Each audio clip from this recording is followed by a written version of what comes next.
Hey, true believers. Chris Mack coming at you with another awesome action figure review that I've been chomping at the bit to do.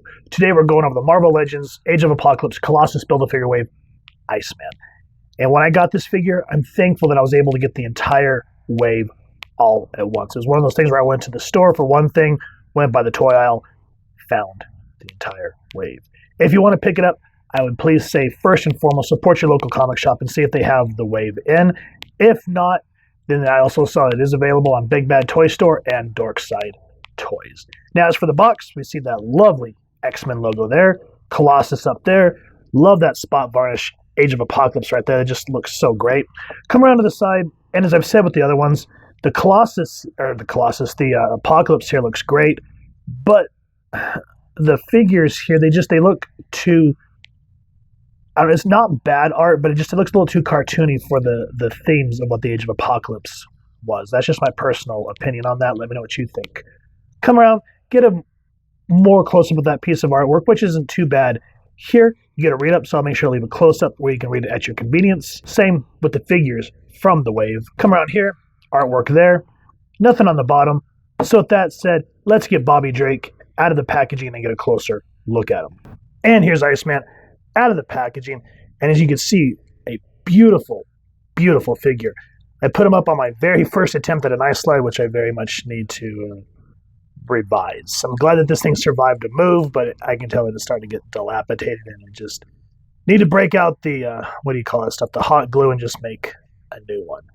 But with the right creativity, if you guys have any type of homemade ice slides or whatnot, you can see if you want to put them on a shelf like this, it's going to look absolutely beautiful.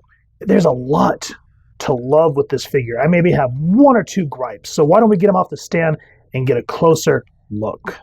Backstory. First appearance of the Earth 295 Iceman was X-Men Alpha, #1 from December 1994. He was one of the first mutants recruited by Magneto and was pushed harder than his 616 counterpart to unlock his full potential because Magneto was trying to make soldiers for the oncoming apocalypse, pun intended.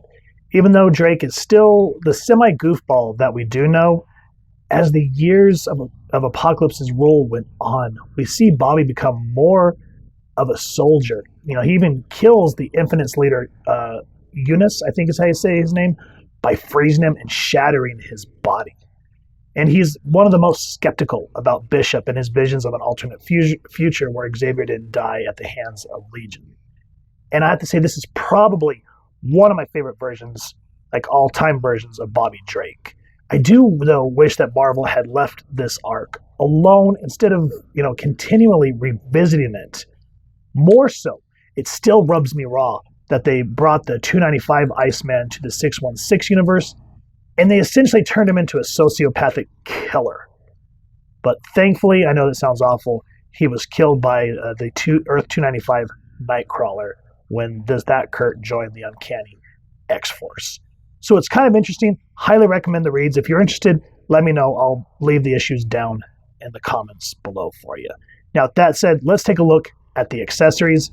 He does come with one kind of just regular vanilla open hand, a fist hand, and I love that they made sure to pay attention to the ice details on all the hands for that reason. That's very cool. And the ones that I do like are these kind of more sharp knife hands, I guess you could call it, or claws. And he has two. He has one for the right and the left. And these looks like something they would use for Carnage, just made, see-through or luminous, I guess is the word.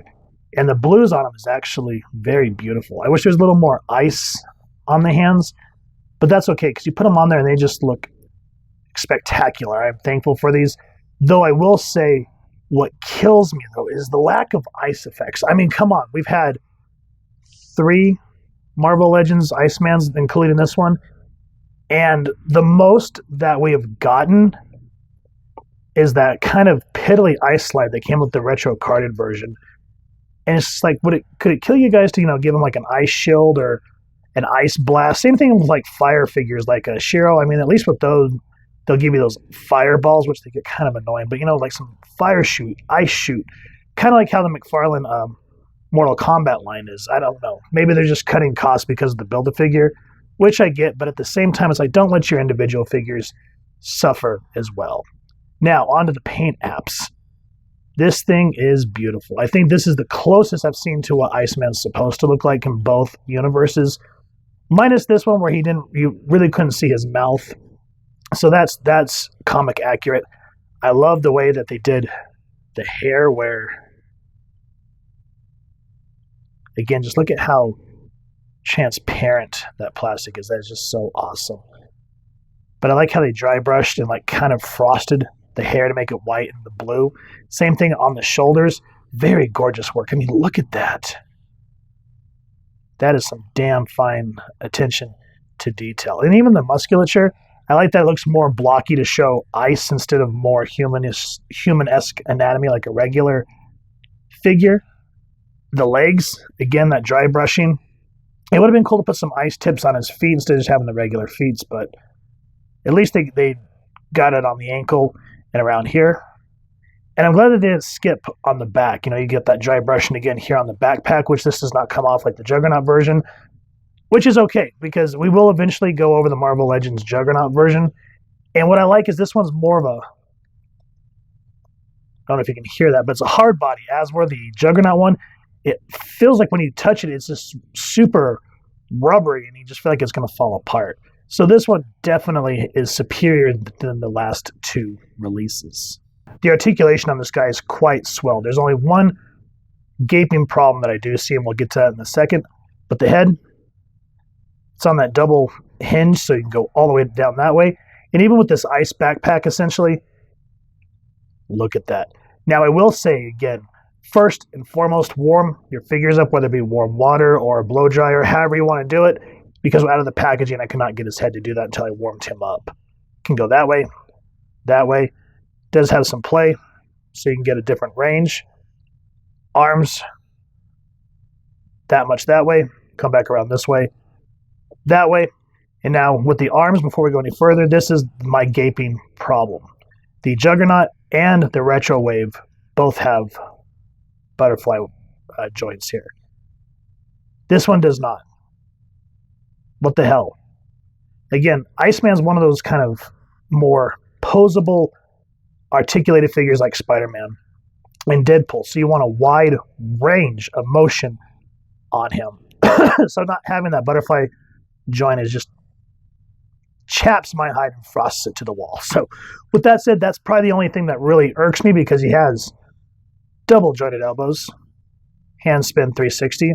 They do go up and down very well. Can go down about that much. Back really far.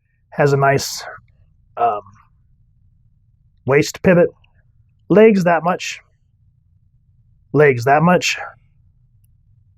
Double jointed knees. Foot go up. Foot go down. Ankle pivot. And then, of course, I've kind of given up because this is, I think, just going to be Hasbro's trademark where no matter how good the articulation, you're stuck with the butt flap. And there's just really no way around that, as we're like when Farland figured it out by making this a soft material. So I've given up on even bitching about it because it's not going to change as it seems. But as you can see, overall, absolutely amazing articulated figure there. Now for comparisons, here's Iceman next to his AOA counterparts that we've already gone over. That's the Deluxe Age of Apocalypse, the Colossus Build-A-Figure Wave Rogue, along with her husband Magneto.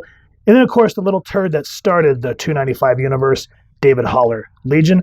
We've gone over all those figures, so I'll make sure to leave links around this review so you can click them at your convenience. And then, of course, this little turd. I don't know what it is about this Deadpool that every time I'm doing a photo or a comparison, he somehow always finds a way to either photobomb it or just weasel in on the action.